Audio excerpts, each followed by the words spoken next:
নমস্কার, আমি বিনায়ক বন্দ্যোপাধ্যায়। আর এই মুহূর্তে আমার হাতে from one spring to another Soumya নেত্রার নতুন উপন্যাস। একে উপন্যাস বলবো না কবিতা বলবো নাকি কাব্য উপন্যাস বলবো সেটা নিয়ে আমার নিজেরও একটু ধাঁধা আছে, কিন্তু একসাথে সব বললে বা যে কোনো একটি বললেও এই উপন্যাসের কোনো খামতি হয় না। এই উপন্যাস আসলে পুরনো একটি ব্যাপার, প্রেম তাকে সেলিব্রেট করে। আর প্রেম আমরা সবাই জানি পুরনো সোনার মতোই চির নতুন, তা পুরনো হয়ে গেলেও নতুন থাকে। তো আগুনের মধ্যে দিয়ে রামধনু কিভাবে ফোটানো যায় সৌম্যনেত্রা এই উপন্যাসে তা তুলে ধরেছেন। তার উপন্যাসের ভাষা ইংরেজি, কিন্তু তার উপন্যাসের আত্মা সমস্ত ভাষায় পড়তে পারবেন পাঠক। উপন্যাসটি পাঠককে একই সঙ্গে ভবিষ্যতে এবং অতীতে নিয়ে যাবে, কারণ প্রেমই সেই সেতু যা সময়কে অগ্রাহ্য করতে পারে, যা সময়ের সম্পাদ্য কষতে কষতেই মহাসময়ে পা রাখতে জানে।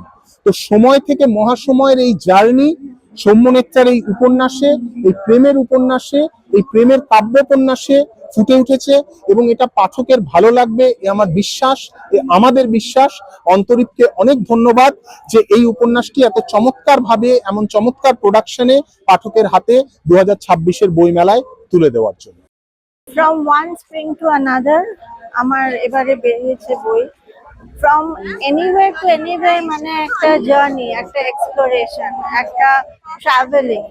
তো এখানে হচ্ছে we are travelling the contours of a women's mind and spring, because in spite of a lot of isolation and desolation and loneliness in one's life, there is always dreams and desires and hopes that spring brings with it. সেই জন্য the spring of life is always there. তো এই জার্নিটাই আমার এই নভেলের বিষয়বস্তু।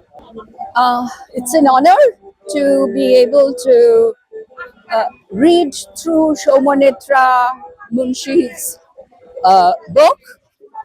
It is From One Spring to Another, a fascinating romantic novel. And it took my breath away when I read it because it is so lyrical. আমার মনে হচ্ছিল যেন রবীন্দ্রনাথের কোনো লেখা আমি পড়ছি ইংরেজি ভাষায়। সুতরাং আমি বলবো আপনারা সবাই এটার একটা কপি সংগ্রহ করুন। আর দেখছেন প্রচ্ছদটাও অত্যন্ত সুন্দর, এবং এটা অন্তরীপ প্রকাশনা বের করেছে, এবং আমি আশা রাখছি যে আপনারা এখানে আসবেন আর সৌম্যনেত্রার বইটি সংগ্রহ করবেন।